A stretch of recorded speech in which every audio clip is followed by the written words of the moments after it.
The big fast machines won the glamour, but there were actually far more humble goods engines, trundling slowly about the length and breadth of the land, as they went about their work, delivering coal and other goods.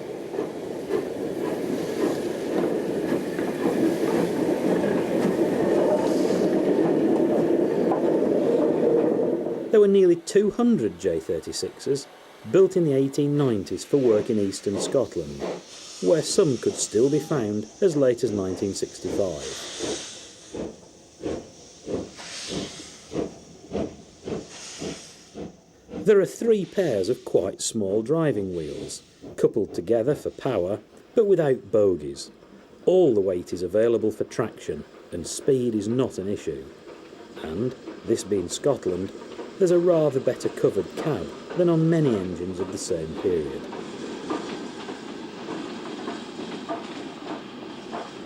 A very similar design, the J27 dating from 1906, was built for the former North Eastern Railway, and most of the 100-odd engines spent their working lives in the coalfields of Northumberland and County Durham, real Stevenson country. This train is made up of high-capacity hopper wagons, a type which the North Eastern Railway pioneered.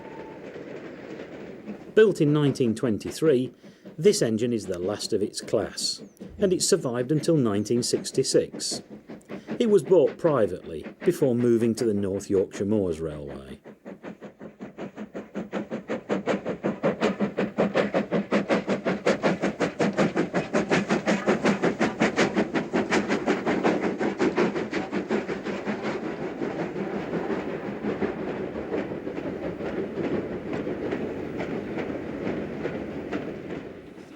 In 1911, the Midland Railway introduced the first of its famous 4F goods class, of which nearly 800 were built, up to 1941.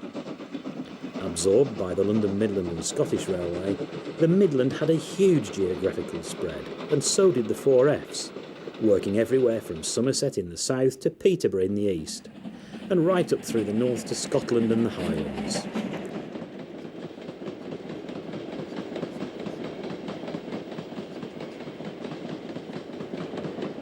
These scenes are on the Midland Railway's own main line, a little north of Cheltenham.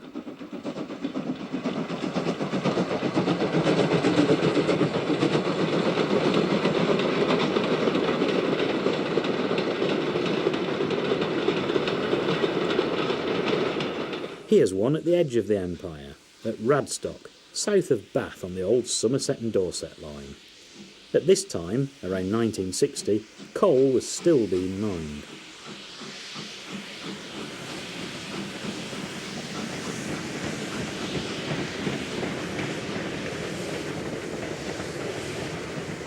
Meanwhile, the Great Western Railway also needed a fleet of powerful freight engines, this time to handle the coal traffic from South Wales.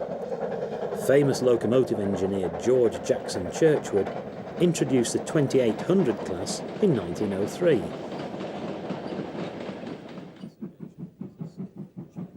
This time there are 4 pairs of driving wheels, for power, and a 2-wheel bogie or pony truck at the front to guide the locomotive into curves, points and crossings. These engines were so successful that a second almost identical batch was built as late as the start of the Second World War, with examples from both series surviving up until the very end of Western steam in the early 1960s. Another very well-known heavy freight type from before the Great War is this Robinson design for the Great Central Railway. Built with the coal traffic of the East Midlands in mind, they found work all over the Great Central system.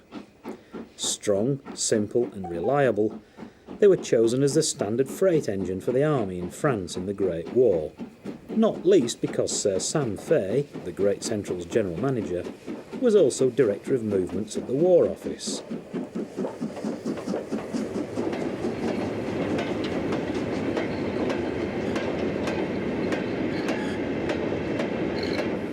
More than 500 04s were built by various contractors, and after the war they went on to give many more years yeoman service, both overseas and back home, where some were still active even as late as 1965.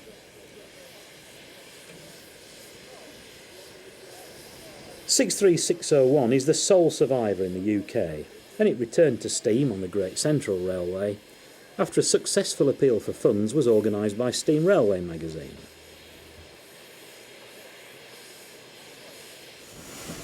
Up on the footplate, the driver moves the regulator, admitting steam to the cylinders, and the engine moves off. The controls are simple and basic, and there's not much protection from the weather. No wonder tender first running was avoided wherever possible. You needed to be a hardy soul to be a steam engine driver, ready for long hours of duty at all times of the day and night, and in all weathers. There could be long delays on slow goods work, and your train may frequently be sidelined to let faster traffic past. The fireman, very much the junior partner on the footplate, needed to be fit, with a strong pair of shoulders.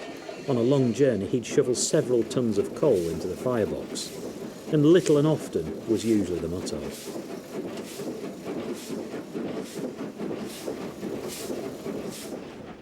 A traditional mineral train like this would usually run loose coupled. That is, the coupling between each wagon was a simple 3-link chain, and, once on the move, the only brakes available would be on the engine and in the guards van, nothing on the train itself. Handling a long, heavily loaded, loose-coupled train demanded skill and experience from the crew, especially where there were gradients.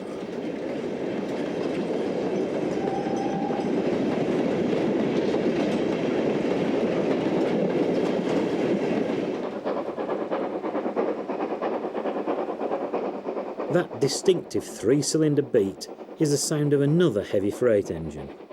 This time a North Eastern Railway Class T3 of 1919, blasting up the 1 in 49 to Goathland on what is now the North Yorkshire Moors Railway. The first line here, engineered by George Stephenson himself, opened in 1836 as a horse tramway and originally climbed this hill by a long rope-worked incline. By 1865, steam locomotives had become powerful enough to tackle the work, and an orthodox line on a new alignment and with an easier gradient was built.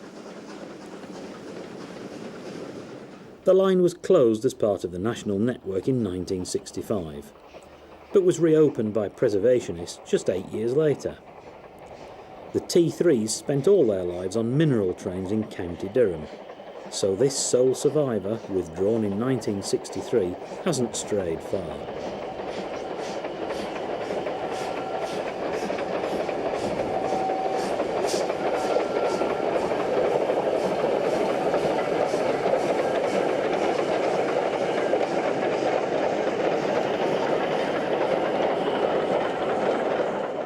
Freight locomotives reached a new era of sophistication during the 1930s, when William Stanier on the London, Midland and Scottish Railway designed his famous 8F class.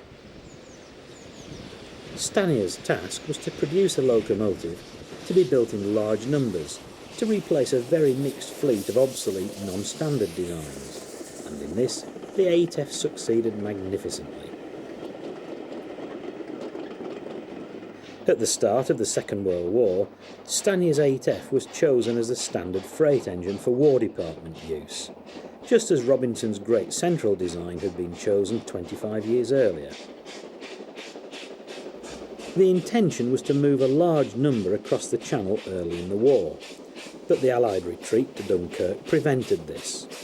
As a result, hundreds were available to go to the Middle East a few years later, where a few survived till the end of the 20th century. Robust and versatile, 8Fs were regularly used on passenger services abroad, and sometimes in this country too. A handful are preserved on our private railways, including the Keighley and Worth Valley Railway in West Yorkshire.